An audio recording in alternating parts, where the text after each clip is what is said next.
my darlings. This is your fairy godmother. I know how much you love bedtime stories. So here I am with another story just for you. Enjoy! Today's story is called The Beekeeper and the White Rabbit. Long ago in Scotland, there lived a boy, a beekeeper, who lived in a cottage. Though he lived by himself, he wasn't at all lonely. His bees kept company with him just fine. In the summer, when flowers covered the ground, the bees buzzed about happily, and he felt happy too. In the fall, when flowers were harder for bees to find, he could tell by their buzzing sounds that they felt scared. Then he would tell them what a good job they had done that summer, what large, fine batches of honey they made. He knew they felt better by their cheerful buzzing. People in town said the boy could talk to the bees. Maybe it was true, and maybe it wasn't. But the beekeeper felt deep down that he and the bees understood each other. One evening, as the boy was outside checking his beehive, 2 dogs ran out of the woods barking and coming right at him. In front of the dogs raced a small white rabbit. Quickly, the boy grabbed the white rabbit and hid it under his jacket. The 2 dogs circled around his legs, barking and jumping at him. He picked up a stick and swung it around. Finally, the dogs gave up and went away. When the dogs were gone, the boy set the white rabbit back down on the ground and returned to his beehive. But instead of hopping off into the woods, the white rabbit followed the boy. All day long, the rabbit stayed just a few steps behind him. When the boy went back to his cottage at the end of the day, the rabbit followed him into his hut. "Well," said the beekeeper, "you act like you want to be my pet." He looked around. "I suppose I could find a carrot for you." He let the white rabbit nibble on the carrot while he scooped some stew into a bowl for his own dinner. When they had both finished eating, the rabbit jumped onto his lap. He stroked the rabbit's head and ears. "Wow," said the boy. "I have seen black or pink eyes on a white rabbit, but how did you get those blue eyes?" The next morning, the boy took the rabbit to the beehive to introduce it to them as his new pet. So he held out the rabbit for them to get to know. The bees buzzed around the rabbit, but the rabbit didn't seem to mind, and neither did the bees. Then the bees flew back to their hive and went back to making honey. Sitting in his cottage one afternoon a few weeks later, the boy noticed an old woman walking along the road. Thinking he might sell her a fine honeycomb, he went out to the gate. Before he could speak, she pointed to the rabbit who was hiding behind a flower. "You don't see that every day," said she with an evil smile. "A blue-eyed white rabbit." "Why, yes," said the boy, turning around to admire his pet. "What do you want for it?" said the old woman. "Oh, the rabbit is not for sale," said the boy. "Come now, boy," said the old woman. "Everything has a price. Goodness, it's just a rabbit. Look, here is a gold coin. It is not every day you are offered a real gold coin for a common white rabbit now, is it?" "My white rabbit is not common," said the boy, "and she is not for sale."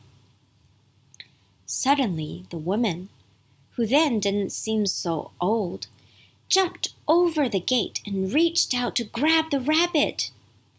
A bee on a flower nearby gave a loud buzz that alerted the other bees.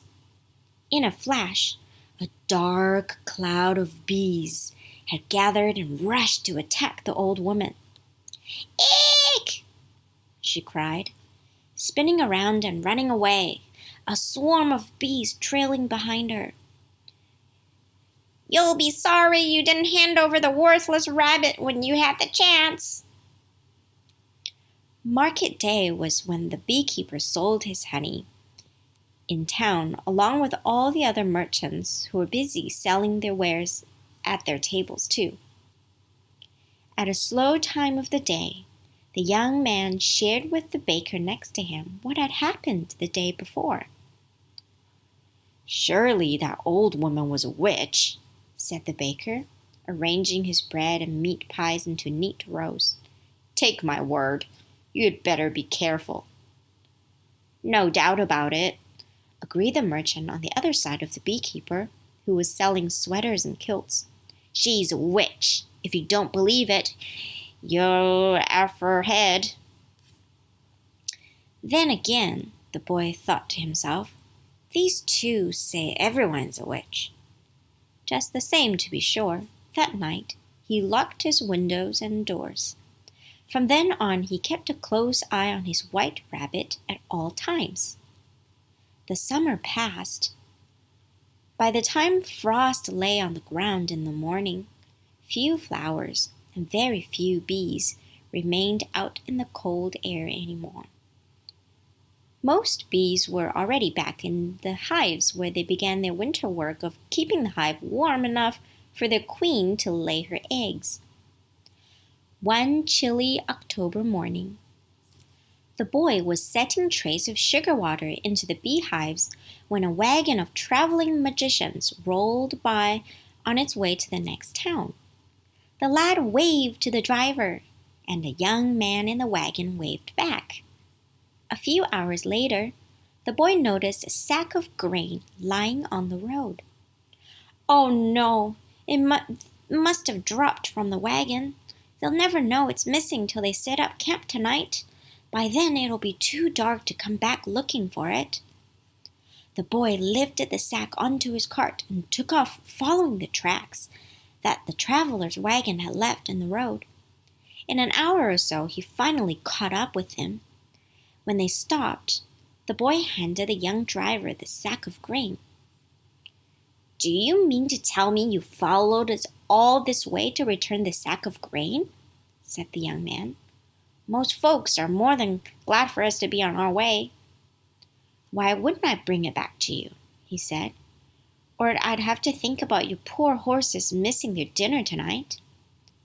Just then, the rabbit poked its head out from under the beekeeper's jacket. "And what is that?" said the young man. "A blue-eyed white rabbit?" "Yes," he said with pride. "It is my pet." "More than a pet, I'd say," said the young man. "Grandma!" he called inside the van. "Come out! I want to show you something." An old woman with a bright headscarf, long pleated skirt, and puffy white shirt stepped out of the van. "Now what do you think of that?" said the young man, nodding towards the rabbit. "Oh my!" said the grandmother. "It's only a rabbit," said the beekeeper. The old woman shook her head. "I wouldn't say that." "What else could it be?" "'Tis a lassie," said the grandmother. "A girl who's been cursed with a spell." The beekeeper could not believe it. Then he shared his story. He told them both about the two dogs, the strange old woman, and what his friends at the marketplace had said about her. "Your friends are right," said the grandmother. "That woman was a witch. No doubt the very one who cursed this poor girl. One thing you can count on, she will come back. She's waiting for the perfect time." "What time is that?" "Halloween, I suspect," said the grandmother. "The bees will be all back into their hives by then and won't bother her. But the most important, that's the one day of the year when the magic of witches is the strongest." "What can I do to protect my rabbit?" said the beekeeper. "Tell me, did you say you can talk to the bees?" Not exactly talk. You may need their help. When you go home, explain to the bees that the witch may return before the sun sets on Halloween. Tie a good strong rope around the rabbit's neck and shoulders and keep her on your lap till past midnight. That sounds easy enough, said the boy.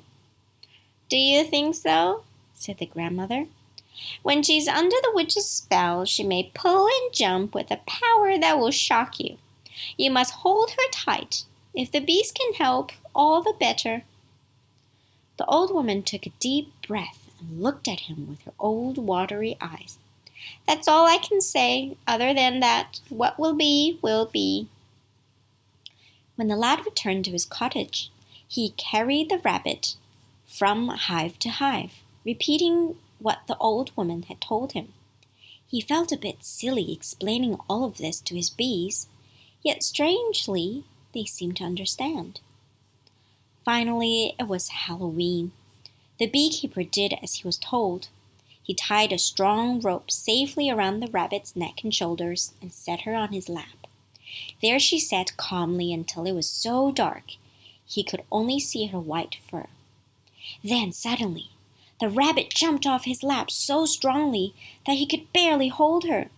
She twisted with such might that it was all he could do to keep her from sliding out of his hands. Just as she started to wriggle free, he heard the buzz of his bees. Closer and closer came the bees, forming a cloud around the rabbit. The rabbit became calm again and no longer tried to escape. And then, as if the magic curse had been lifted, the rabbit on his lap was no longer a rabbit at all, but a blue-eyed young girl. Quickly he removed the rope from around her neck. She stepped off his lap, and they laughed at the wonder of it. They didn't know what to think. As morning came, the bees flew back to their hives with pride. Over some tea and the bees' honey, the girl told the boy the story of how she became cursed by the evil witch.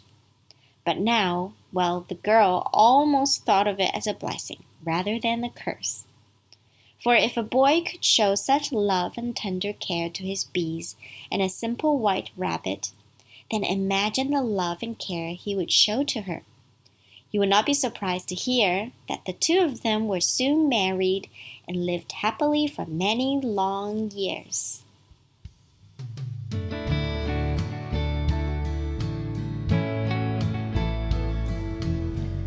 That's the end of the story. I hope you enjoyed that one. Now it's time to say goodnight. I hope you have a wonderful sleep. Bye.